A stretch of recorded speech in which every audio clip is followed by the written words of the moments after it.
Hi, welcome to Property Law 101. I'm Sara Bronin, and I created the series to help you understand the basics of property law.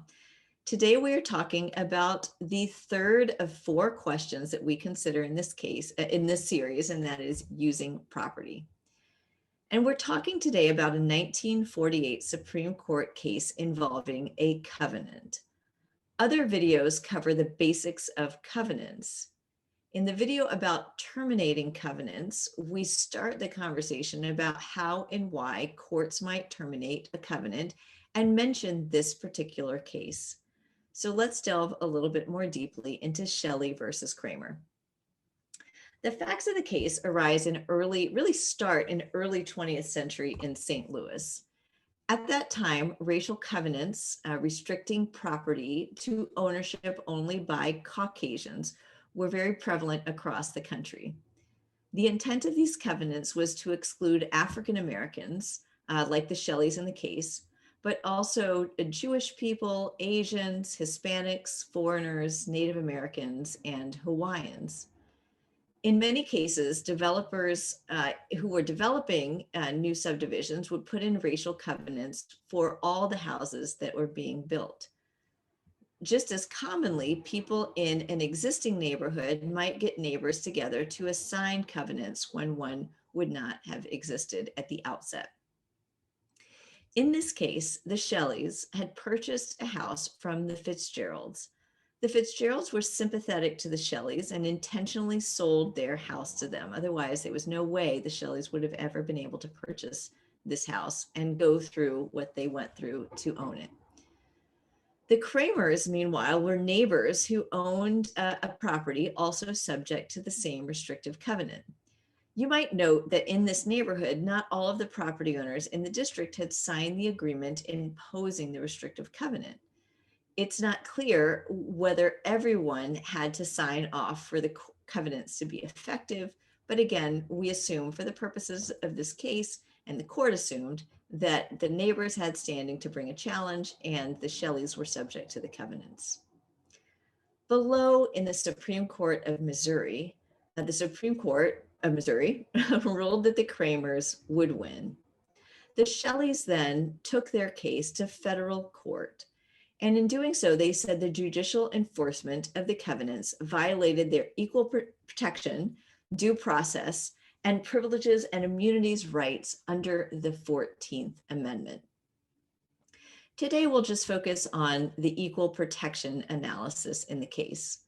The US Supreme Court looked at the challenge and said this. It said, quote, "The restrictive agreements standing alone cannot be regarded as a violation," end quote, of the 14th Amendment.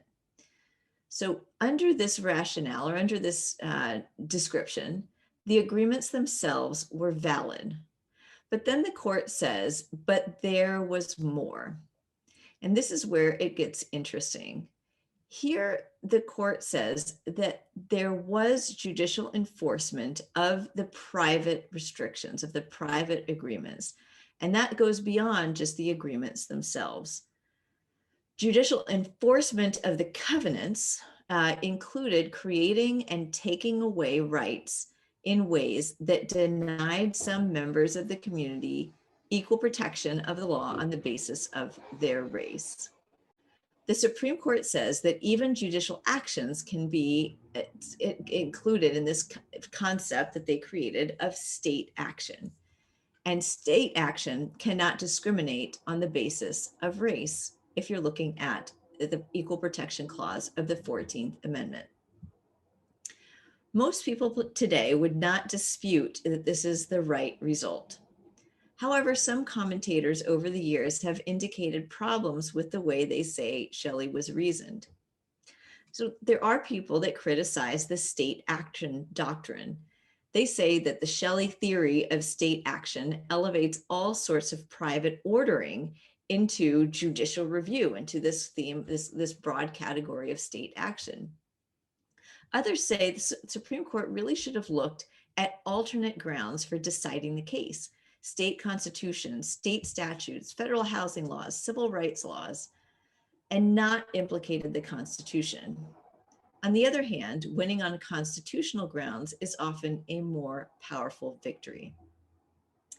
In concluding our thoughts about this case, I highlight the year in which it was decided, 1948. This was not even 100 years ago as I sit here today. People who were subject to these covenants, whose lives were dictated by these covenants, are still alive today. While the Supreme Court decided Shelley, you should also know that it was decades before people didn't, by their actions, continue the effects of racially restrictive covenants, whether we're talking about steering by real estate agents, explicit discouragement in the form of racially charged actions, or redlining. In addition, you should know that these kinds of covenants remain on deeds all over the country because state laws often don't provide a mechanism for them to be removed. But perhaps more troublingly, as you can see with your own eyes, are the fact that neighborhoods today are often segregated and that the effects of these covenants endure. We don't need racially restrictive covenants for that.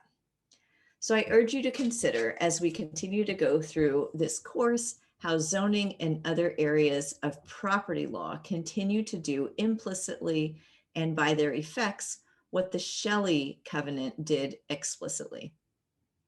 I will leave it there, and I look forward to engaging with you on Twitter or through my website, and I look forward to seeing you next time. Thanks.